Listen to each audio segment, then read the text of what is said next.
Hello दोस्तों, मैं Sandeep royal आप सभी का पिनाकल कोचिंग सेंटर के इस ऑनलाइन प्लेटफॉर्म पे स्वागत करता हूं। आई होप आप सब बहुत अच्छे होंगे और अपने एग्जाम की बढ़िया तैयारी भी कर रहे होंगे।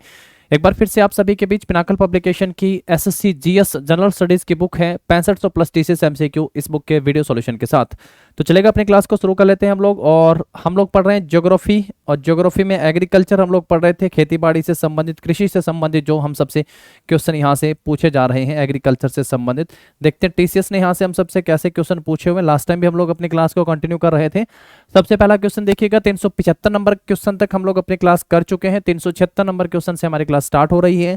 आप सबने देखा होगा यहाँ पे सबसे ज्यादा जो क्वेश्चन पूछे गए हैं वो रिवर और ड्रेनेज जो सिस्टम है भारत का, उससे पूछे गए हैं। तो टोटल जो लगभग 800-900 क्वेश्चन है, उनमें से 200 के आसपास जो क्वेश्चन है वो आपको नदियों नालों से संबंधित मिलने वाले हैं। तो इसके इंपॉर्टेंट समझिएगा, ज्योग्राफी में 1/4 हिस्सा जो है वो यहाँ से पूछा जा रहा है। देखिए क्या क्वेश्चन है, which of the following factor is not responsible for loss of fertility of agriculture land. पहला तो आजकल नोट वाले क्वेश्चन बहुत पूछे जा रहे हैं। Is not responsible for loss of fertility, जो उपजाऊपन हो गया, फर्टिलिटी हो गई है एग्रीकल्चर लैंड की, वो लॉस हो रहा है, ये उसका एक कारण नहीं है। पहला क्वेश्चन ये पूछा हम सबसे। हिंदी में देख लीजिएगा, निम्नलिखित में से कौन सा कारक कृषि भूमि की उर्वरता के नुकसान के लिए जिम्मेदार नहीं है। यानी सॉइल फर्टिलिटी, जो लैंड फर्टिलिटी है जमीन की, उसके लिए जो है जिम्मेदार नहीं है। पहला, मिट्टी का लवणीकरण। अगर सैलिनाइज हो जाएगी मिट्टी तो मिट्टी में लवण हो जाएगा, लवणीकरण हो जाएगा तो मिट्टी का बिल्कुल क्या होगा, फर्टिलिटी हो जाएगी लॉस। तो ये पहला तो बिल्कुल यहाँ पे है, एक कारक जिम्मेदार कारक है। दूसरा देखिएगा, मिट्टी की उच्च कटियन विनिमय क्षमता, higher cation exchange capacity of soil. उसके बाद देखिएगा, मिट्टी का क्षारीकरण, लवण और क्षार अगर मिट्टी में आ गए तो ये कारक है, इसमें तो कोई दिक्कत आप सबको नहीं होने वाली है। और जल भराव, वाटर लॉजिंग के कारण भी मिट्टी की जो है फर्टिलिटी खत्म या कम होती जाती है। Loss of fertility, water lodging, पानी अगर जमीन में खड़ा रह जाता है, वाटर लॉजिंग होता है तब। तो बिल्कुल जो एक कारक नहीं है वो ये वाला ऑप्शन है, higher cation exchange capacity of soil. मिट्टी की उच्च कटियन विनिमय क्षमता जो है, इसके कारण मिट्टी में क्या होता है भैया, उसकी फर्टिलिटी का नुकसान नहीं होता। तो तीन बहुत आसानी से आप सब यहां से छांट सकते थे। चलिए अब आगे बढ़ेंगे, नेक्स्ट क्वेश्चन पे आएंगे। ऑप्शन जो होगा हमारा यहाँ पे इस क्वेश्चन का बी सही आंसर हो जाएगा। 766 क्वेश्चन बी सही होगा। नेक्स्ट देखो फिर इसके बाद, which of the following crop is grown through out the year in the southern states of India. निम्नलिखित में से कौन सी फसल भारत के, पहले तो फसल पूछा, भारत के दक्षिणी राज्यों में वर्ष भर उगाई जाती है। दक्षिण में पहला ज्वार, मक्का, उसके बाद फिंगर बाजरा या फिर चावल। अनाज की रानी के रूप में किसे जाना जाता है दोस्तों, मक्का को अनाज की रानी कहते हैं। लास्ट टाइम मैंने आप सबको बताया होगा, अनाज की रानी के रूप में जाना जाता है मक्का, मोटे अनाज में। तो सही आंसर क्या हो जाएगा दोस्तों, चावल। दक्षिण भारत के राज्यों में साल भर उगाई जाने वाली फसल हो गई है। अगर हम वर्ल्ड वाइड बात करते हैं, वर्ल्ड वाइड आप सबको पता हो तो विश्व में जो है चावल का भारत उत्पादन जो करता है, यानी उत्पादन के हिसाब से भारत सेकंड नंबर पे आता है, सेकंड प्लेस पे आता है इंडिया। और पहले नंबर पे जो कौन सा आता है फिर उत्पादन के हिसाब से, फर्स्ट नंबर पे आता है चाइना पहले नंबर पे, और दूसरे नंबर पे आता है भारत। लेकिन दोस्तों निर्यात के हिसाब से, एक्सपोर्ट के हिसाब से, अगर एक्सपोर्ट देखा जाए तो सबसे ज्यादा फर्स्ट प्लेस पे अगर पूछेगा तो कौन आता है, तो अपना इंडिया जो है एक्सपोर्ट में फर्स्ट पहले स्थान पे आता है। अब भारत की बात अगर हम लोग करें तो इंडिया में सबसे ज्यादा चावल का उत्पादन किस राज्य में होता है, इंडिया में भारत में सबसे ज्यादा जो चावल है वो कहाँ पे होते हैं, तो चावल में, राइस में सबसे पहले स्थान पे जो है भारत का पश्चिम बंगाल राज्य हो गए। चावल पहले स्थान पर अगर पूछेगा तो किस राज्य में होते हैं, पहले स्थान पर है अपना पश्चिम बंगाल। लेकिन ध्यान रहे, बासमती चावल से संबंधित अगर आप सबसे क्वेश्चन पूछा जाता है तो पूरे भारत के 60% का बासमती चावल का उत्पादन अकेला हरियाणा करता है। बासमती चावल जो है, तो बासमती चावल के उत्पादन में जो है आप सबके लिए बहुत फेमस है, धान का कटोरा हरियाणा का कहा जाता है करनाल को, और करनाल हरियाणा का धान का कटोरा या चावल का कटोरा किसे कहते हैं दोस्तों, या राइस बाउल के नाम से जाना जाता है अपना करनाल। तो ये दोनों तीनों बातें आप सबको यहाँ से ध्यान रख लेनी है। इसके साथ ही आप सबको पता भी है कि हरित क्रांति में सबसे ज्यादा अगर फर्क पड़ता है तो किस फसल पे पड़ता है, चावल पर। हरित क्रांति का हरित क्रांति का प्रभाव अगर पड़ता है किसी फसल पे तो सबसे ज्यादा किस पे पड़ता है दोस्तों, चावल पर पड़ता है हरित क्रांति का सबसे ज्यादा असर। हरित क्रांति के जनक भारत में कौन माने जाते हैं, MS स्वामीनाथन। तो MS स्वामीनाथन जो है, इनको भारत में हरित क्रांति का जनक माना जाता है। जबकि विश्व वाइड अगर हम लोग पढ़ के आते हैं तो नॉर्मन बोरलॉग करके नाम आता है। नॉर्मन बोरलॉग आप सब जरूर ध्यान रखिएगा, नॉर्मन बोरलॉग जो है विश्व भर में, तो 1960 के दशक में जो इसकी शुरुआत होती है। चलिए फिर आगे बढ़ेंगे, नेक्स्ट क्वेश्चन पे आएंगे। दक्षिण भारत के राज्यों में चावल एक ऐसी फसल है जो साल भर उगाई जाती है। दक्षिण भारत के राज्यों में चावल ऐसी फसल जो साल भर उगाई जाती है। ऑप्शन क्या हो गया हमारा यहाँ पे इस क्वेश्चन का? डी जो होगा वो सही आंसर हो जाएगा। नेक्स्ट क्वेश्चन के ऊपर आओ फिर इसके बाद। भारत के किस राज्य में सिंचाई के तहत सबसे अधिक फसली भूमि प्रतिशत है? Which state of India has the highest percentage of cropped land under irrigation? सिंचाई के हिसाब से सर्वाधिक सिंचित जो राज्य है वो कौन सा हो गया? फसली भूमि, सबसे अधिक फसली भूमि का प्रतिशत परसेंटेज के हिसाब से, और किस हिसाब से मेरे दोस्तों? सिंचाई के हिसाब से। सिंचित राज्य सबसे ज्यादा, पहला ऑप्शन है तमिलनाडु, गुजरात, पंजाब और कर्नाटक। तो सबसे ज्यादा कौन सा हो गया भाई? पंजाब हो गया। ऑप्शन क्या हो जाएगा दोस्तों हमारा यहाँ पे? सी सही आंसर हो जाएगा। तो जो खाद्य भंडार है उसमें सबसे ज्यादा योगदान रहता है पंजाब का। पंजाब एक चावल की जो फसल बोता है पंजाब, वो एक होता है कॉमर्शियल क्रॉप, एक होता है निर्वाह करके। तो निर्वाह का मतलब क्या हो गया यहाँ पे? निर्वाह, और एक होता है वाणिज्यिक पर्पज के लिए, यानी कॉमर्शियल पर्पज। निर्वाह का मतलब होता है उतना ही हुआ जितना खा लिया, जीवन यापन चल रहा है।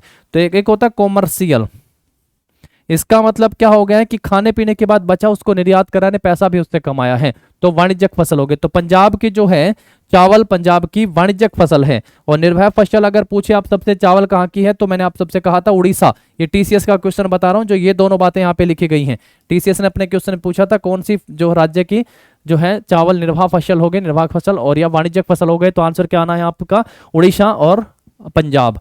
पहला तो ये हो गया। दूसरा देखिएगा, एक पॉइंट और है यहाँ से कि पंजाब में जो है गेहूं सबसे ज्यादा होता है भारत में, गेहूं का उत्पादन। वैसे अगर पूछा जाए उत्पादन के हिसाब से तो सबसे पहले प्लेस पे जो है वो कौन सा राज्य आता है? फर्स्ट नंबर पे उत्तर प्रदेश आता है। लेकिन आप सब जानते हैं उत्पादन पर हेक्टेयर के हिसाब से बोलते हैं ना, 1 एकड़ में 50 क्विंटल हुई, 20 क्विंटल हुई, 10 क्विंटल हुई, ऐसे करके। तो गेहूं का उत्पादन पर हेक्टेयर के हिसाब से अगर मेरे दोस्तों आप सबसे पूछा जाएगा तो आप सबका आंसर क्या हो जाएगा भाई? पर हेक्टेयर के हिसाब से सर पंजाब में, पंजाब जो है वो पहले स्थान पर है, पंजाब फर्स्ट प्लेस पे। हालांकि यूपी का एरिया ज्यादा है इसलिए उत्पादन ज्यादा होता है, लेकिन पर हेक्टेयर के हिसाब से देखा जाए तो पंजाब सबसे आगे है। तो हरित क्रांति का सबसे ज्यादा जो प्रभाव पड़ता है वो खाद्यान्न फसलों पर पड़ता है। और दो फसलें कौन सी बताएं? गेहूं और चावल हो गए। और दोनों सबसे ज्यादा कहां पे हो रही हैं? आप सब पढ़ के आए हैं, पंजाब और हरियाणा में, दोनों में सबसे ज्यादा इसका प्रभाव पड़ता है हरित क्रांति का।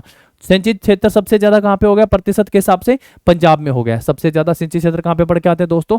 पंजाब में पढ़ के आते हैं। तो ऑप्शन क्या होगा हमारा यहाँ पे इस क्वेश्चन का? सी सही आंसर हो जाएगा। दो बातें आप सबने जान ली हैं। और गेहूं में भारत का स्थान कौन सा है पहले भी बता चुका हूं, अब भी ध्यान रख सकते हो। गेहूं का स्थान कौन सा है भारत का? गेहूं के उत्पादन में दूसरे नंबर पे आता है। और गेहूं उत्पादन में फर्स्ट नंबर पे आप सबको पता है कौन सा है? चाइना। चीन जो है पहले स्थान पर हो गया। चावल और गेहूं दोनों के उत्पादन में चीन पहले स्थान पे और भारत दूसरे स्थान पे आता है। चलो फिर नेक्स्ट क्वेश्चन के ऊपर आ जाओ, इसके बाद आगे बढ़ो। The dash water utilization is very high in the state of Punjab, Haryana, Rajasthan और तमिलनाडु। हरियाणा पंजाब, अगर हरियाणा की बात की जाए दोस्तों तो हरियाणा का हम लोग पढ़ के आते हैं, तो हरियाणा में सबसे कम वन क्षेत्र है। वन क्षेत्र जो है हरियाणा में सबसे कम है, वन क्षेत्र, फॉरेस्ट एरिया सबसे कम है इंडियन फॉरेस्ट सर्वे की रिपोर्ट के अकॉर्डिंग। फॉरेस्ट सर्वे की 2 साल में जो है एक रिपोर्ट आती है, हर 2 साल बाद एक रिपोर्ट आती है इंडियन फॉरेस्ट सर्विस की। लास्ट टाइम की जो रिपोर्ट आई है वो 2021 की रिपोर्ट आई है। भारत में हरियाणा में जो सबसे कम वन क्षेत्र पड़ गया। देखिए कि भारत का हरियाणा राज्य जो कृषि प्रधान राज्य है, मात्र आप समझेंगे 3-4% में ही जो है यहाँ पे 3.59% में बनाता है। तो बहुत कम क्षेत्रफल पर आता है, क्योंकि ये कृषि प्रधान राज्य है, कृषि सबसे ज्यादा यहाँ पे होती है। इसलिए ऊपर क्वेश्चन को देख लो, टीसीएस ने हरियाणा का नाम डाला है। पंजाब, हरियाणा, राजस्थान और तमिलनाडु, जब पंजाब, हरियाणा, राजस्थान तो तमिलनाडु राज्यों में डैश जल उपयोगिता बहुत ज्यादा है। कौन सी भाई? क्या नदी का जल उपयोग होता है, क्या समुद्र का जल उपयोग होता है, या भूमि जल उपयोगिता बहुत ज्यादा है? तो भूमि जल उपयोगिता जो है वो बहुत ज्यादा है। तो भूमि जल का उपयोग हो रहा है यहाँ पे। ट्यूबवेल का देखा आपने, ट्यूबवेल नाम सुना होगा, जलकुएं, जलकूप नाम सुना होगा आप सबने, तो सबसे ज्यादा में आप सब देख सकते हैं। तो भूमि जल का जो उपयोग है वो सबसे ज्यादा, क्योंकि चारों के चारों राज्य जो है कृषि प्रधान माने जाते हैं। हालांकि राजस्थान बहुत बड़ा एरिया, जहाँ बहुत ऐसी जगह जहाँ पे पानी नहीं, लेकिन बहुत ऐसी जगह है। हनुमानगढ़ को जो है राजस्थान का धान का कटोरा कह देते हैं, हनुमानगढ़ को, तो वो भी बहुत फेमस है। तो चारों जो है कृषि के हिसाब से संपन्न राज्य हैं, कृषि के हिसाब से जो है चारों के चारों संपन्न राज्य हैं, संपन्न राज्य हैं। तो ये भी एक इंपॉर्टेंट पॉइंट है। इसलिए भूमि जल उपयोगिता जो है यहाँ पे क्या हो गई? बहुत ज्यादा। तो सोचो तुम लोग कहीं ऐसा सोचने लगो कि यार बारिश हो रही है, या फिर तुम लोग कह दो वर्षा, समुद्र का तो मतलब ही नहीं है, राजस्थान हरियाणा पंजाब हो गया है। और नदी भी तुम देखोगे तो राजस्थान में इतनी कोई वो बात नहीं है कि हाँ, भारत की सबसे बड़ी नहर जो है वो सबसे बड़ी नहर भारत की राजस्थान में इंदिरा गांधी कैनाल। चलिए नेक्स्ट क्वेश्चन के ऊपर आइएगा फिर इसके बाद। A policy which involves fixing the maximum size of land which could be owned by an individual is called। Definition है, परिभाषा है, डेफिनेशन आप सबसे पूछिए भाई। तो आज अब हमने देखा यहाँ पे कि एसएससी में डेफिनेशन भी बहुत पूछी जा रही हैं। अब डेफिनेशन बताओ इसका क्या हो जाएगा इसका सही आंसर। एक ऐसी policy which involve fixing the maximum size of land which could be owned by individual is called. एक नीति है जिसमें एक व्यक्ति के स्वामित्व में आने वाली भूमि के अधिकतम आकार को निर्धारित किया जाता है कि अधिकतम जो इतनी भूमि है, इस आकार में भूमि जो है वो आ सकती है, उस चीज को क्या कहते हैं। क्या उसका पहला ऑप्शन लिखता है भूमि मानचित्र कहा जाता है, क्या भूमि जैमिंग अटकाव कहा जाता है, या भूमि सीलिंग कहा जाता है, या भूमि कीपिंग कहा जाता है। तो सीलिंग कर देते हैं, चार दीवार निकाले सीलिंग, सील कर दिया भाई, तो कहता ना कि एक आकार बन जाता है, तो भूमि सीलिंग। थोड़ा आइडिया लोगे यहाँ से, इस क्वेश्चन का आंसर सही कर पाओगे। क्या होगा यहाँ पे भूमि सीलिंग जो होगा हमारा, इस क्वेश्चन का ऑप्शन सी सही आंसर हो जाएगा, भूमि सीलिंग। ठीक है दोस्तों, चलो फिर अभी आगे बढ़ो, नेक्स्ट क्वेश्चन के ऊपर आओ। देखो, which one of the following states is the largest producer of pulses in India. निम्नलिखित में से कौन सा राज्य भारत में दालों का सबसे बड़ा उत्पादक राज्य है। दाल सबसे ज्यादा होती है, जैसे मैंने अभी नहीं कहा था हरियाणा में कि बासमती चावल सबसे ज्यादा हरियाणा में होते हैं, भारत में बासमती चावल सबसे ज्यादा होते हैं। ऐसे आप सबसे पूछ रहा है कि दाल बासमती चावल सबसे ज्यादा, तो भैया कहां पे होते हैं दाल? बिहार में, मध्य प्रदेश में, उत्तराखंड में। तो कहां पे होता है भाई दाल सबसे ज्यादा? मध्य प्रदेश में। दूसरे नंबर पे अगर पूछेगा तो कहां पे होते हैं भाई? उत्तर प्रदेश में दाल जो है वो सबसे ज्यादा होती है। ठीक है, तो बिहार और उत्तर प्रदेश में जो है दालों का उत्पादन सर्वाधिक होता है। इसी तरीके से आप सब ध्यान रख सकते हो भाई, कपास का उत्पादन बताया हुआ है आप सबको। कपास का उत्पादन सबसे ज्यादा कहाँ पे होता है? गुजरात, महाराष्ट्र, ध्यान रखोगे। इसका एक कारण है, कपास काली मिट्टी में सबसे ज्यादा होता है और महाराष्ट्र में दक्कन का पठार है। कौन सा पठार है मेरे दोस्तों? दक्कन का पठार आता है महाराष्ट्र में। काली मिट्टी का बाहुल्य क्षेत्र है, काली मिट्टी का बाहुल्य क्षेत्र है दक्कन का पठार। ध्यान रखोगे कि नहीं रखोगे? दक्कन का पठार कौन सी मिट्टी पाई जाती है? काली मिट्टी का बाहुल्य क्षेत्र हो गया। काली मिट्टी को किस नाम से भी जाना जाता है? तो काली मिट्टी को रेगूर मिट्टी के नाम से भी जाना जाता है, रेगूर मिट्टी के नाम से भी इसे जाना जाता है। तो कपास यहाँ सबसे ज्यादा होती है। कपास का राष्ट्रीय संस्थान अगर आप सबसे पूछता है, अनुसंधान संस्थान अगर पूछता है राष्ट्रीय संस्थान, तो क्या आंसर करोगे? यह सर नागपुर, महाराष्ट्र में। जहां जो चीज होती है ना उसी हिसाब से, तो ये कहाँ पे है? नागपुर, महाराष्ट्र में। इसके दो रीजनल सेंटर भी आते हैं, एक तमिलनाडु में आता है और एक हरियाणा के सिरसा में आता है। तो सिरसा में भी, हरियाणा में सबसे ज्यादा कपास होती है। चलो आगे बढ़ो, फिर नेक्स्ट क्वेश्चन पे आते हैं। ये आंसर हो गया हमारा मध्य प्रदेश इस क्वेश्चन का। नेक्स्ट पे आते हैं, इसके बाद देखो, which one of the following is not a natural fibre. Note पूछा मेरे दोस्तों, नोट नेचुरल फाइबर नहीं है। पहला ऑप्शन है टेरेलिन, वूल एंड ऊन हो गया है, फ्लैक्स हो गया है, या जूट हो गया है। तो गोल्डन फाइबर के नाम से जाना जाता है, लेकिन टेरेलिन जो है ये सही आंसर हो जाएगा। ऑप्शन क्या होगा हमारा यहाँ पे? ए सही आंसर होगा। तो भैया ये क्या है? ये सिंथेटिक है। ये क्या है? ये सिंथेटिक फाइबर या सिंथेटिक पॉलीमर हो गया है, सिंथेटिक पॉलीमर हो गया। पॉलीमर का मतलब आप सब समझते हैं, पॉलिस्टर पॉलीमर और पॉलीमराइजेशन डेफिनेशन हो गई है। चलिए ऑप्शन जो होगा हमारा यहाँ पे टेरलिन से ही आंसर हो जाएगा। ये एक नेचुरल फाइबर नहीं है। ऊन, फ्लेक्स, जूट जो है ये हमारे नेचुरल हो गए हैं, नेचुरल फाइबर हो गए हैं। नेक्स्ट क्वेश्चन के ऊपर आते हैं फिर इसके बाद। देखो आगे, the kharif season in India largely coincide with the dash. Bharat में खरीफ का मौसम काफी हद तक किसके साथ मेल खाता है? देशों के नाम लिखे हुए हैं। पहला दक्षिण पश्चिम, सॉरी देश नहीं है, दक्षिण पश्चिमी मानसून, दक्षिण पूर्व मानसून, पूर्वोत्तर मानसून, या उत्तर पश्चिमी मानसून। तो जो खरीफ के जो मौसम है वो किसके साथ मेल खाते हैं? तो दक्षिण पश्चिम मानसून हो जाएगा, दक्षिण पश्चिम मानसून के साथ मेल खाते हैं, दक्षिण पश्चिम मानसून। ऑप्शन हो जाएंगे हमारे भैया यहाँ पे ए सही आंसर। ठीक है, एक दक्षिण पश्चिमी मानसून हो गया। मानसून वाले जब क्वेश्चन पढ़ेंगे ना तब पढ़ेंगे। मावट किसे कहते हैं? सर्दियों में जो बारिश आती है वो कहाँ आती है? मावट किस नाम से जाना जाता है? उत्तर भारत में मावट किस बारिश को कहा जाता है? दक्षिण पश्चिम मानसून से कितनी बारिश आती है पूरे भारत में? उत्तर भारत में बारिश सबसे पहले जो है मानसून किस राज्य में आती है, कहाँ पे आती है?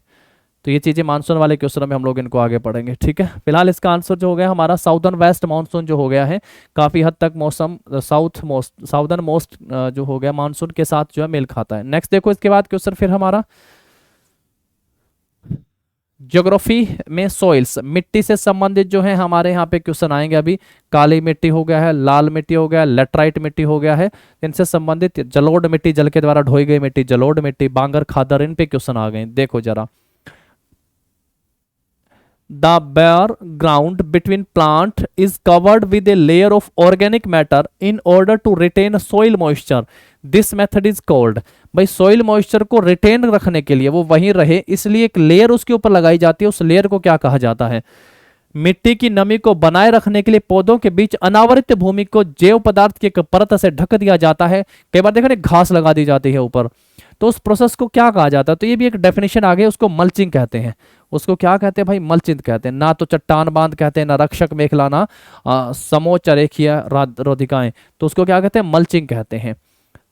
तो नमी को बनाए रखने के लिए जो किया जाता है वो क्या हो गया आपका? मल्चिंग हो गया। यहाँ पे ऑप्शन जो होगा हमारे यहाँ पे क्या सही आंसर हो जाएगा दोस्तों इस क्वेश्चन का?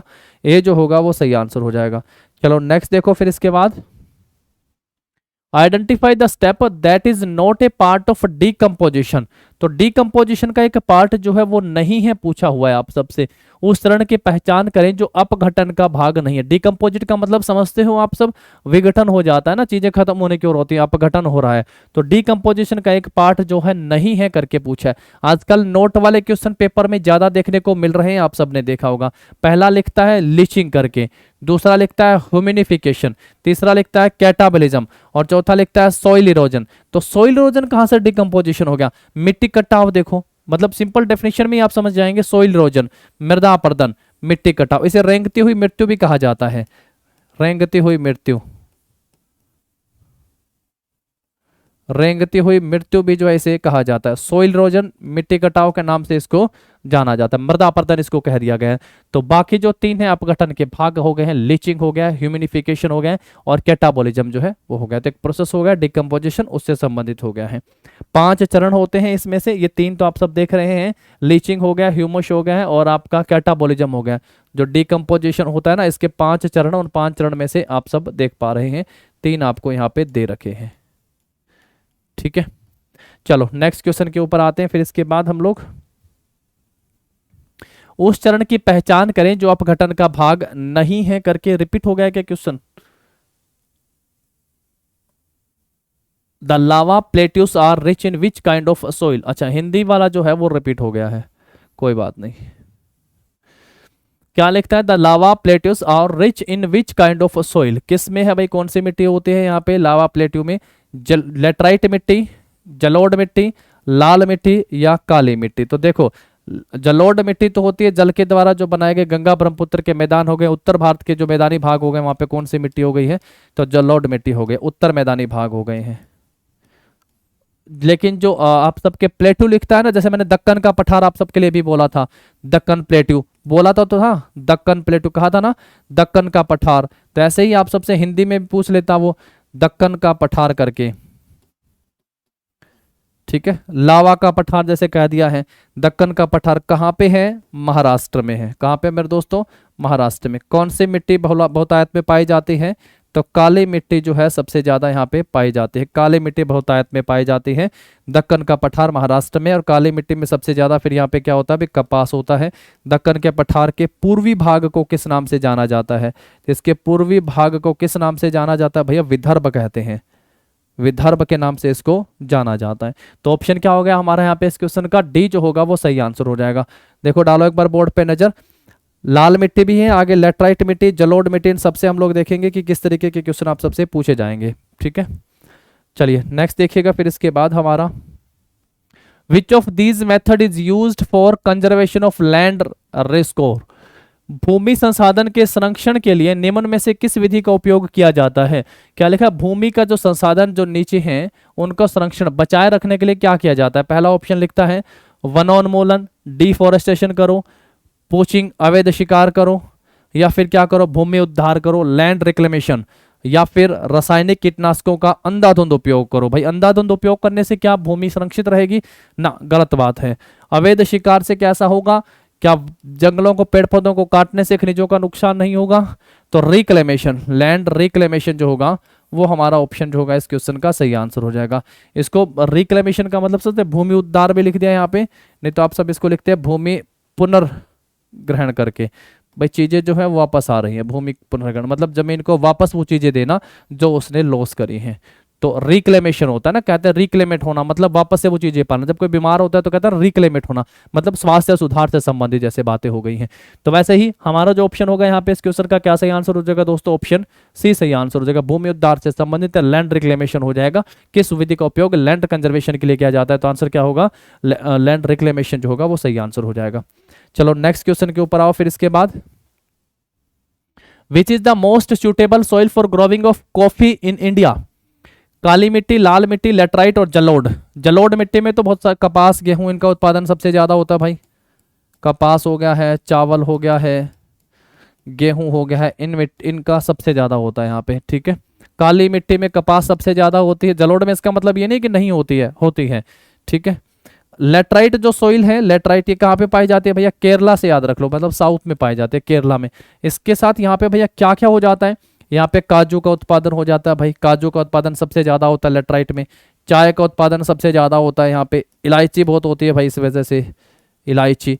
और अपनी जो है यहाँ पे क्या बहुत होती है भैया? कॉफी उत्पादन भी। तो लेटराइट सोइल हो जाएगी। केरल कर्नाटका में पाई जाती है, केरल कर्नाटका। केरल में तो ऐसा थोड़ी है कि कर्नाटक में नहीं होगी, ठीक है। तो कर्नाटक में सबसे ज्यादा भारत में क्या होती है? कॉफी। अगर आप सबसे पूछे कि कॉफी का उत्पादन सबसे ज्यादा कहाँ पे होता है तो क्या आंसर करोगे? कर्नाटक में कॉफी का उत्पादन सबसे ज्यादा होता है। और चाय सबसे ज्यादा कहाँ पे होती है? असम में होती है। चाय सबसे ज्यादा कहाँ पे होती है दोस्तों? असम में। जलोढ़ मतलब जल के द्वारा ढोई गई मिट्टी, जलोढ़ मिट्टी कहलाती है। सबसे अधिक उपजाऊ मिट्टी माना जाता है, सबसे अधिक उपजाऊ मानते हैं, सबसे अधिक उपजाऊ में हो गई है। बांगर खादर भी आगे इसमें टाइप में पढ़ के आते हैं, पुराना जलोढ़ और नवीन जलोढ़। बांगर खादर में, बांगर खादर हो गया, ठीक है मेरे भैया, ध्यान रखेंगे फिर आप लोग इसका। चलिए, और ये हो गया हमारा काली मिट्टी, लाल मिट्टी, लेटराइट, ठीक है। चलिए नेक्स्ट क्वेश्चन के ऊपर आ जाओ फिर इसके बाद देखो आगे। हाँ, एक मैंने आप सबसे काली मिट्टी इसके बारे में भी आप सबसे कहा था कि इस मिट्टी को किस नाम से भी जाना जाता है? तो इसको रेगूर मिट्टी के नाम से भी जाना जाता है। क्या कहते हैं इसको? रेगूर। इसमें कुछ चिकनापन भी होता है। अगर मिट्टी से देखो, वैसे टाइप्स में तो हम कभी नहीं पढ़ के आते कि कोई चिकनी मिट्टी का भी टाइप होता है, लेकिन हम सबसे अगर ऐसा क्वेश्चन पूछ लिया जाए कि कौन सी मिट्टी ऐसी है जो सबसे ज्यादा पानी एब्जॉर्ब करती है, तो चिकनी मिट्टी जो है मैक्सिमम पानी एब्जॉर्ब कर सकती है सभी के मुकाबले, मैक्सिमम एब्जॉर्ब करती है ये वाटर। चिकनी मिट्टी जो है सबसे ज्यादा जो है पानी एब्जॉर्ब करती है भाई, मैक्सिमम एब्जॉर्ब करती है चिकनी मिट्टी पानी, ठीक है। चलिए आगे बढ़े फिर इसके बाद। नेक्स्ट एक बार नजर डाल लीजिएगा, कुछ चीजें यहाँ पे अगर रह गई हैं ये जरूर ध्यान रखिएगा। काजू, चाय, इलायची जो है ये इस मिट्टी में सबसे ज्यादा होती है, केरल कर्नाटक में पाई जाती है। कर्नाटक में कॉफी का उत्पादन सबसे ज्यादा होता है। तो इस क्वेश्चन में पूछा कि भारत में कॉफी उत्पादन के लिए कौन सी मिट्टी जो है वो सबसे ज्यादा लाभदायक हो गई है, तो कौन सी में होता है भैया? लेटराइट सॉइल हो गई है, ठीक है दोस्तों। चलो फिर आगे बढ़ते हैं, अपने नेक्स्ट क्वेश्चन के ऊपर आते हैं इसके बाद। देखो जरा, निम्नलिखित में से कौन सा घटक मिट्टी के निर्माण को प्रभावित नहीं करता है? Which of the following factor does not affect? प्रभावित नहीं करता। आजकल देखो कितने ऐसे क्वेश्चन है जो डज नॉट वाले ही आ रहे हैं। 2022 में सबसे ज्यादा ही पूछे गए थे डज नॉट वाले, या डू नॉट या note. Affect the formation of soil, मिट्टी के निर्माण को प्रभावित नहीं करते हैं। जलवायु प्रभावित करती है, बिल्कुल। मूल सामग्री, पेरेंट मटेरियल कौन से हैं निर्माण में?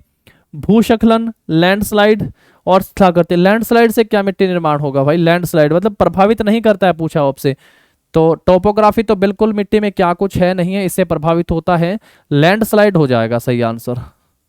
भूस्खलन ऑप्शन जो होगा सी जो होगा मेरे हिसाब से इसका सही आंसर हो जाएगा आपका, लैंडस्लाइड। चलो नेक्स्ट क्वेश्चन पे आते हैं इसके बाद। इस क्वेश्चन को देखने से पहले एक बार पढ़ तो लो क्या लिखा है। This layer of soil is dark in colour as it is rich in humus. क्या भाई सबसे ज्यादा है इस मिट्टी में? तो इस मिट्टी में सर ह्यूमस सबसे ज्यादा है एंड मिनरल्स। इस क्वेश्चन के बाद दो क्वेश्चन, एक क्वेश्चन और, मतलब आज के इस 25 में दो क्वेश्चन इस प्रकार से आए हैं।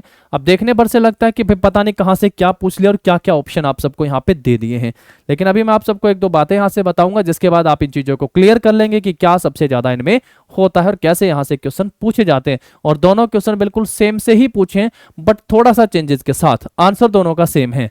देखो this layer of soil is dark in colour, colour dark होता है, ह्यूमस सबसे ज्यादा होता है, मिनरल भी होते हैं। इट इज जनरली सॉफ्ट होती है ये, porous in nature, porous mean जिसके आर पार जा सकता है, वो क्या होता है पोरस, मतलब पानी यहां डाला पार चला गया, तो it's means it's porous in nature.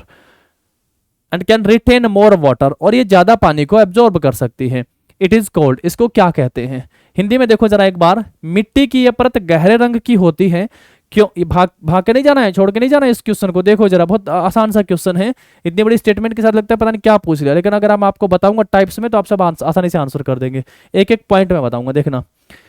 मिट्टी की यह परत गहरे रंग की होती है क्योंकि इसमें ह्यूमस और खनिजों से भरपूर होती है। ये आमतौर पर नरम होती है, जैसा बता ना पोरस होती है, और अधिक पानी बरकरार रख सकती है। इसे क्या कहा जाएगा भाई, ऑप्शन देख के लगता है बी होरिजन, बेडरॉक, सी होरिजन, और टॉप सॉइल या शीर्ष मृदा के नाम से भी इसको जाना जाता है। एक बार इसको देखो पहले और मुझे बताओ, देख पा रहे हो कि नहीं देख पा रहे हो, पहले देख पा रहे हो। ओरिजिन के हिसाब से जो है मिट्टी की जो लेयर है इनको यहाँ पे बताया गया है। अब पहले मैं ए को लिखता हूं भैया, ए प्रकार की जो सॉइल होती है उसमें मिनरल होते हैं, ऑर्गेनिक मैटर होते हैं, और ह्यूमस इसमें सबसे ज्यादा होता है, ह्यूमस एक्यूमुलेशन। तो ए प्रकार की मिट्टी जो सबसे ऊपर होती है ए। उसके बाद देखो मिनरल हो गया है आपका ई में, सम लॉसेज ऑफ, इसमें कुछ लॉस होता है किसका, आयरन का, एल्यूमिनियम का, क्ले का, और ऑर्गेनिक मैटर का, ठीक है। उसके बाद देखो बी वाली सॉइल, ये टॉप सॉइल हो गई हमारी। बी वाली क्या होती है, सब सरफेस एक्यूमुलेशन क्ले, ये सब सॉइल हो के रूप में आ गई है बी, सब सॉइल में। इसमें iron, aluminium, silica, humus, calcium carbonate, calcium sulphate, और लॉस ऑफ कैल्शियम कार्बोनेट और एक्यूमुलेशन एटसेट्रा। सी जो है लिटल और नो पैडोजेनिक अल्टरेशन, क्या लिखा हुआ है, अनकॉन्सोलिडेटेड अर्थी मटेरियल, और सॉफ्ट बेडरॉक होता है इसमें, ये ध्यान रखने वाला पॉइंट है। सी का सॉफ्ट बेडरॉक होता है, सी का बेडरॉक कैसा होता है, सॉफ्ट होता है ऐसा। एल का लिमिक सॉइल मटेरियल इसमें पाया जाता है। W A layer of liquid water और परमानेंटली फ्रोजन वाटर, जमा हुआ पानी, फ्रोजन वाटर किस लेयर में पाया जाता है, डब्ल्यू हो जाएगा फ्रोजन, ठीक है। एम में रूट लिमिटिंग सब सॉइल लेयर होती है। ये बस दो चार बातें आप सबको ध्यान रखनी है, असल में तो एक दो ही ध्यान रखनी है, अभी मैं बताऊंगा वो भी, एक बार पढ़ तो लो सारा। एम में रूट लिमिटिंग सब soil layer of human manufactured material, और आर में बेडरॉक स्ट्रॉन्गली सीमेंट। तो मैंने पढ़ा सी में सॉफ्ट बेडरॉक होता है, जबकि आर में स्ट्रॉन्ग बेडरॉक होता है। सी में सॉफ्ट बेडरॉक, आर में स्ट्रॉन्ग बेडरॉक। ए में फुल ह्यूमस होता है, ह्यूमस एक्यूमुलेशन का मतलब होता है इकट्ठा करना, नमी, पानी होता है इसके अंदर। ई में लॉस होता है मिनरल्स का। बी सब सॉइल सरफेस कहलाता है आपका। अब जरा क्वेश्चन देखो, तो यहां से अब आप आंसर क्या करोगे, ए वाला टॉप सॉइल होता है, टॉप सॉइल, बी वाला सब सॉइल होता है, तो ऑप्शन क्या हो जाएगा हमारा यहाँ पे, डी इसका सही आंसर हो जाएगा। तो सबसे ज्यादा पानी को बरकरार रखना, खनिजों की मात्रा, और लिखा गया ह्यूमस, तो ए में मैंने आप सबको बताया था वो टॉप सॉइल आ गया, फिर बी वाला आ गया, फिर बेड रॉक के आधार पर सी ओरिजिन हो गया है, ठीक है। ये ऑप्शन ही ऐसे लिख दिए गए कि आप सब कंफ्यूज हो जाएंगे, पता नहीं दे ही क्या रखा हुआ है। यानी पानी बरकरार रखती है, खनिज और ह्यूमस सबसे ज्यादा ऊपर वाली लेयर में होता है, नीचे होगा तो पेड़ पौधों तक कैसे पहुंच पाएगा। अगला क्वेश्चन देखो इसके बाद, फिर भारत का उत्तरी मैदान किस मिट्टी से बना होता है। The northern plane in India is formed of which soil. तो जो नॉर्दर्न प्लेन है किस मिट्टी का बना होता है, लेटरल ना सर, अभी तो आप बात कर रहे थे कि लेटरल केरल लिख दो सर। काजू इलायची जो है ये कहाँ पे होते हैं, काजू इलायची ये केरल में होते हैं। अभी कहा था कॉफी के लिए भी कौन सी सबसे ज्यादा उपयुक्त है, तो वो तो लेटराइट है, और कॉफी सबसे ज्यादा कहाँ पे होती है, तो आंसर भी बताया था, कॉफी सबसे ज्यादा कहाँ पे होती है भाई, कर्नाटक में होती है। हाँ ये तो क्लियर हो गया है आपको। शुष्क मिट्टी हो गई जहाँ पे बारिश नहीं होती है।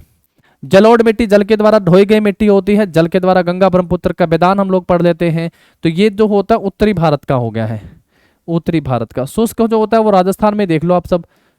और काली मिट्टी का तो मैदान जो है वो मैंने हमेशा ऐसा ही कहता आ रहा हूँ आप सबको, मैं ये नहीं कह रहा कहीं होती नहीं है, लेकिन मैं बताने की कोशिश कर रहा हूं कि बहुतायत मात्रा में कहां पाई जाती है, सर्वाधिक मात्रा में कहां पाई जाती है। इसका मतलब ये थोड़ी कि काली मिट्टी हरियाणा में नहीं होती है, समझ पा रहे हैं मेरी बात को, या फिर काली मिट्टी जो है गुजरात के अलावा, राजस्थान के अलावा कहीं नहीं होती है, सॉरी गुजरात और महाराष्ट्र। तो मैं बता ये जाना चाह रहा था आपको कि दक्कन का पठार सर्वाधिक पे ही आप सबसे क्वेश्चन पूछेगा, ऐसा नहीं पूछेगा कुछ एक परसेंटेज में। तो दक्कन का पठार कहाँ है मेरे दोस्तों, दक्कन का पठार है महाराष्ट्र में, दक्कन का पठार महाराष्ट्र में है। इसको क्या कहते हैं, विदर्भ भी कहा जाता है इसको। और यहाँ काली मिट्टी सबसे ज्यादा बहुतायत में पाई जाती है। तो ये तो चीज आपकी वैसे एलिमिनेट हो जाती है। First one option and D तो आप काट ही सकते हो। शुष्क मतलब सूखी मिट्टी तो केवल आप ये कह सकते हो ना कि राजस्थान में है, सूखी मिट्टी पर तो केवल आप राजस्थान का नाम ले सकते हो। इसलिए आप सबका यहाँ पे आंसर जो होगा वो क्या हो जाएगा दोस्तों, यहाँ पे जलोढ़ मिट्टी। उत्तर भारत के मैदान जो है वो किस मिट्टी से बने होते हैं, एलुवियल सोइल, जल के द्वारा ढोई गई मिट्टी। किसके द्वारा भाई, जल के द्वारा ढोई गई मिट्टी कौन सी हो गई है, जलोढ़ मिट्टी हो गई है। ऑप्शन नंबर सी सही आंसर हो जाएगा आप सबका यहाँ पे। और उपजाऊ मिट्टी में आती है भाई ये बहुत। चलो फिर नेक्स्ट क्वेश्चन के ऊपर आ जाओ। इसके बाद अगला क्वेश्चन देखो यहां से, the northern plain of India are made of alluvial soil. देखो अगले क्वेश्चन में दे ही दिया है। पीछे वाला क्वेश्चन देखोगे जरा, पूछ रहा है उत्तर भारत के मैदान किस मिट्टी के बने होते हैं, तो यहाँ पे कहता है एलुवियल सोइल, क्वेश्चन पूछा था। और यहाँ देखो जरा, ये वाला हो गया हमारा 25 जुलाई 2022 का क्वेश्चन। यहाँ पे 25 मई 2022 को CHSL में वही क्वेश्चन थोड़ा अलग तरीके से रिप्रेजेंट करता है। क्या लिखता है, the northern plain of India, जिसमें एलुवियल सोइल होता है, they are made by the interplay of which 3 river. तो निम्नलिखित में से कौन सी 3 नदियों के से वो बनता है। भाई महानदी तो उड़ीसा में है सर। और क्या उड़ीसा ऐसा कहेंगे कि उड़ीसा उत्तर भारत में है, ऐसा ही बताया। मैं क्या कहना चाहता था, उड़ीसा नदी जो है वो कहाँ से निकलती है, आप सबको पता, उड़ीसा नदी अमरकंटक से निकलती है। अमरकंटक ये मेघालय के पठार की सबसे ऊंची चोटी है, और अमरकंटक के दक्षिण से जो है, दक्षिण से इस नदी का उद्गम होता है। महानदी का उद्गम होता है दक्षिण से। ये तो इसका मतलब तो ये वाला ऑप्शन आपका कट ही कर देंगे हम लोग यहाँ से, है ना। फिर महानदी लिखा है, फिर महानदी आप सबका यहाँ पे लिखा हुआ है। ये महानदी हो गया, ये महानदी हो गया। तो हम लोग केवल इनसे आंसर कर लेंगे, इंडस गंगा ब्रह्मपुत्र से, सिंधु गंगा ब्रह्मपुत्र नदी से। तो ऑप्शन क्या हो जाएगा हमारा यहाँ पे, बी जो होगा वो से। अब आप ये मत कहिएगा कि ब्रह्मपुत्र नदी तो आती ईस्ट से है, तो आगे भी तो बहती हुई जाती है ना वो, कहीं आप सब वहीं पे उसको कर दें। सिंधु गंगा भी तो इंपॉर्टेंट है, 2 नदियां यहाँ पे दी गई हैं, पर महानदी से तो आप सीधा काट सकते हो इसके उस ऑप्शन को। फिर भी कुछ भी नहीं करना है तो मैं कहूंगा कितना आप सबको जरूर पता हो कि भैया एलुवियल सोइल, उत्तर भारत के जो मैदानी भाग हैं वो एलुवियल सोइल के बने होते हैं। और वो जो किस प्रकार 3 नदियों से मिलकर आता है, 3 नदियों के द्वारा ढोई गई मिट्टी हम लोग कहते हैं ना। तो जलोढ़ का मैदान जो है, सिंधु गंगा और ब्रह्मपुत्र। एक हम लोग पढ़ के आए दोस्तों, सिंधु नदी जल समझौता, सिंधु नदी जल समझौता पढ़ के आए, याद है आप सबको। सिंधु नदी जल समझौता जो है ये कब होता है, तो आप सबको कहोगे 1960 में होता है। किसके बीच होता है भाई, आंसर होगा सर ये इंडिया और पाकिस्तान के बीच होता है। इंडिया और पाकिस्तान के बीच होता है। इंडिया इसका कितना % यूज कर सकता है, सिंधु और उसकी सहायक नदियों का 20% जो है इंडिया इसका यूज कर सकता है। तो ये भी आप सबको ध्यान रखना है भाई, ठीक है। सिंधु गंगा ब्रह्मपुत्र, ऑप्शन बी पे आना है। ऑप्शन बी हमारा सही आंसर यहाँ से हो जाएगा, ठीक है। चलो फिर नेक्स्ट क्वेश्चन के ऊपर आ जाओ। इसके बाद देखो जरा, what do you call the weight a soil can withstand before severe damage occurs to the structure of the soil। मिट्टी की संरचना को गंभीर नुकसान होने से पहले एक मिट्टी जिस भार का सामना कर सकती है उसे आप क्या कहते हैं। मिट्टी की संरचना गंभीर नुकसान होने से पहले जो मिट्टी सामना, आपके ऊपर भी कोई किसी प्रकार की मान लो आफत आए, भगवान ना करे आए, लेकिन अगर किसी प्रकार की कोई भी मुश्किल हो तो हम लोग क्या करते हैं, उसका सामना करते हैं। सबसे पहले ऐसा थोड़े घुट्टे टेक देते हैं, सामना करते हैं। ये इसको क्या बोलते हैं, आपकी कैपेसिटी है। इसको भी छोड़ो, अगर हम लोग 5-10-20 किलो वजन उठाते हैं, फिर 50 उठाते हैं, फिर 100, तो जितना उठा पाते हैं मैक्सिमम वो क्या है, आपकी bearing capacity. It's called bearing capacity. जितना आप वहन कर सकते हैं वो आपकी क्या है, वहन क्षमता है। सेम बात है मिट्टी के साथ भी, तो बियरिंग कैपेसिटी। तो ऑप्शन क्या हो जाएगा आपका यहाँ पे, बी सही आंसर हो जाएगा। डेफिनेशन आप सबसे यहाँ से पूछ ली है, भार का सामना कर सकती है उसको क्या कहते हैं, बियरिंग कैपेसिटी ऑफ सोइल के नाम से, यानी सोइल की वहन करने की जो क्षमता होगी वो सही आंसर हो जाएगा। तो सिंपल डेफिनेशन है। हर चीज ऐसा नहीं होता है कि आप सब ऐसे आंसर कर दें, कुछ चीजों को आप सब थोड़ा अपने मतलब यूं कह सकते हैं कि जनरल टाइप से सोच समझ के भी आंसर कर सकते हैं, कि चाहे आपको आता हो चाहे नहीं आता हो, चाहे पहली बार पढ़ रहे हैं, तो आपसे समझ से भी कई चीजों का आंसर निकल आता है। चलिए नेक्स्ट क्वेश्चन के ऊपर आते हैं। फिर इसके बाद देखो आगे, दक्कन के पठार की पूर्वी और दक्षिणी भाग में कम वर्षा वाले क्षेत्र में क्रिस्टलीय आग्नेय चट्टानों पर विकसित होता है। क्या विकसित होता है भाई, the dash develops on crystalline igneous rocks. Igneous rock होता है भैया, लावा जब बाहर निकलता है और काफी समय के बाद वो एक हार्ड स्ट्रक्चर का रूप बन जाता है, उसको इग्निशियस रॉक कहते हैं उत्पत्ति के हिसाब से। इसका सबसे बड़ा एग्जांपल अगर आप सब देखें तो संगमरमर हो गया, ग्रेनाइट जो है वो इसका एग्जाम्पल हो गया। संगमरमर नहीं कहेंगे, वो आपका मेटामॉर्फिक रॉक हो गया है। तो ग्रेनाइट जो है इसका एक एग्जाम्पल हो गया है। तो क्या लिखता है, igneous in area of low rainfall in the eastern and southern part of the Deccan plateau.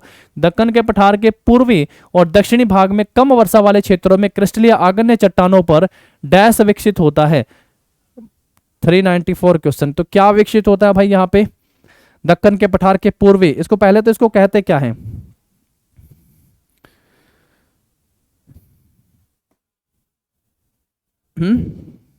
हम लोग पढ़ के तो है, दक्कन के पठार के पूर्वी भाग को किस नाम से जाना जाता है भाई, महाराष्ट्र में इसको विदर्भ के नाम से जाना जाता है।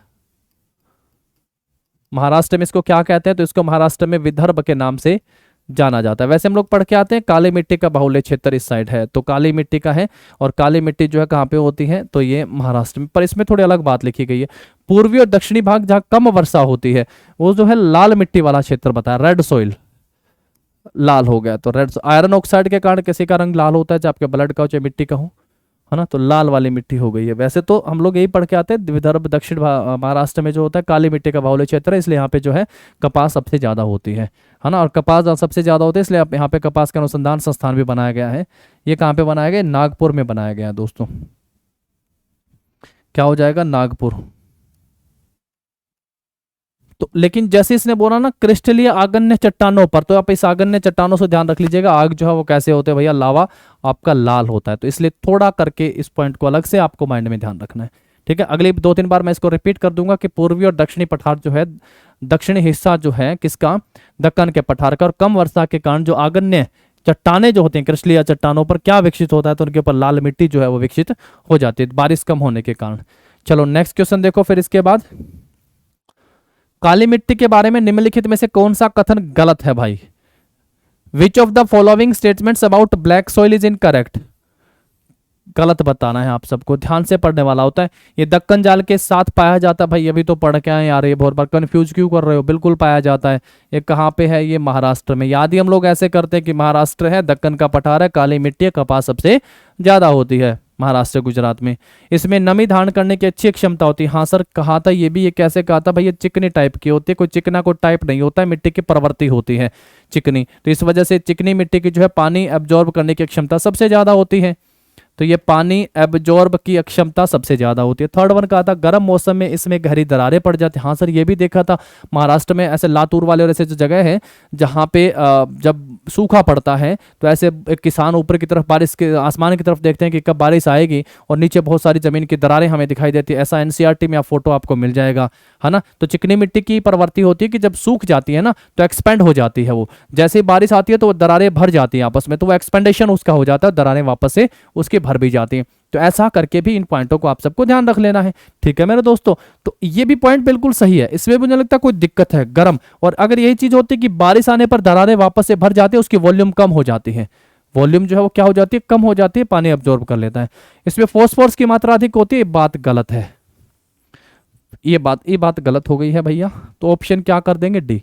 तो प्रवृत्ति के हिसाब से इसको आप लोग पढ़िएगा, ठीक है। दक्कन का पठार चीजों को हमने पढ़ा, और अभी पीछे वाले क्वेश्चन को थोड़ा माइंड में रखना है कि भाई दक्कन के पठार का कौन सा हिस्सा पूर्वी और कौन सा हिस्सा दक्षिणी, किसके कारण, कम वर्षा के कारण। जो इग्निशियस रॉक होता है तो उसके क्रिस्टलीकरण के ऊपर उसके ऊपर कौन सी कैसी परत जम जाती है, तो लाल मिट्टी की उसके ऊपर परत जम जाती है।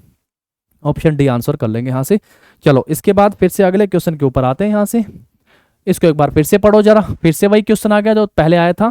Which part of the soil contain humus, फिर से पूछा है कौन सा पार्ट जो ह्यूमस कंटेन करता है। लिखा हुआ ACB, क्या लिखा हुआ भैया, ACB और आधारशिला बेडरॉक। देखो जरा आगे लिखा है मैंने इसको आप सबके लिए। तो ए वाला क्या कंटेन करता है भाई, ए वाला ह्यूमस रखता है, ए में ह्यूमस होता है भाई, ठीक है। B is the sub surface accumulation of clay, और क्या पूछा था उसने, सी में हम लोग सॉफ्ट बेडरॉक की बात करते हैं, सॉफ्ट बेडरॉक, एंड देन हम लोग किस पे बात करते हैं भाई, आर में स्ट्रॉन्ग सीमेंटेड की बात करते हैं बेडरॉक की। तो अभी अपने क्वेश्चन को यहां से देखो, फिर किस में ह्यूमस होता है, तो ए होरिजन जो है इसमें ह्यूमस होता है, ए होरिजन में ह्यूमस होता है। इससे अच्छा भी कुछ और जगह भी आप सबके लिए एक्सप्लेन कर दिया गया है, जीएस थ्योरी वाले बुक में भी आप सबको बताया गया है, और नहीं तो आप लोग जो है इन क्वेश्चन का 6500 TCS MCQ में भी आप सबको जो है डिटेल सॉल्यूशन जो है इस बुक में दिया गया है, वहां से भी आप सब इसको देख सकते हैं। आई होप आप सबके पास जो है 6500 प्लस TCS MCQ की जो बुक है ये आप सबके पास हो, नहीं है तो आप अपने नज़दीकी बुक सेलर से या फिर इसको ऑनलाइन भी ले सकते हैं। तो बहुत खास बुक है पिनाकल पब्लिकेशन की, जिसमें 6500 के आसपास क्वेश्चनों का डिटेल सॉल्यूशन आप सबको दिया गया, और आप सब 25-26 हज़ार क्वेश्चन यहाँ से तैयार कर सकते हैं। तो चलेगा मेरे दोस्तों, ऑप्शन ए हमारा इस क्वेश्चन का सही आंसर हो जाएगा। फिर आगे बढ़ते हैं, नेक्स्ट क्वेश्चन को करते हैं। इसके बाद देखो जरा, इसके बाद फिर हमारा यहां से क्या लिख दिया गया भाई, देखो बहुत बड़ी स्टेटमेंट हो गई है। Which of the following process of soil conservation is called mulching. तो मिट्टी बचाव के लिए, सॉइल कंजर्वेशन के लिए कौन सा ऐसा प्रोसेस है जिसको मल्चिंग के नाम से भी जाना जाता है? मृदा संरक्षण की निम्नलिखित में से कौन सी प्रक्रिया कहलाती है? मल्चिंग। पहला ऑप्शन देख लीजिएगा, समोच्च के साथ बाधाओं को बनाने के लिए पत्थरों, घास और मिट्टी का उपयोग किया जाता है। Stone, grass and soil are used to build barrier along contour. Then आप सब सिविल में होते तो आप कंटूर का मतलब समझ पाते कि भैया कंटूर का मतलब क्या होता है। The bare ground between plant is covered with a layer of organic matter. एक सेकंड, अभी मुझे कुछ याद आ रहा है, पीछे डेफिनेशन आई थी ना कि जो ग्राउंड का कुछ हिस्सा है जहां पे पेड़ पौधे उनके बीच में जो जगह बच गई है उसको किससे लेयर कर दो? ऑर्गेनिक मैटर से लेयर, ऑर्गेनिक मैटर की एक लेयर वहां पे लगा देते हैं, उसको कवर कर देते हैं। And the process is called what? तो ऑप्शन में दिया था मल्चिंग, यहाँ ऊपर उल्टा हो गया। मल्चिंग देके आपसे वो डेफिनेशन पूछ रहा है, तो सेम डेफिनेशन हम लोगों को मिल गई है। ऑप्शन बी हो गया सही आंसर फिर इसका।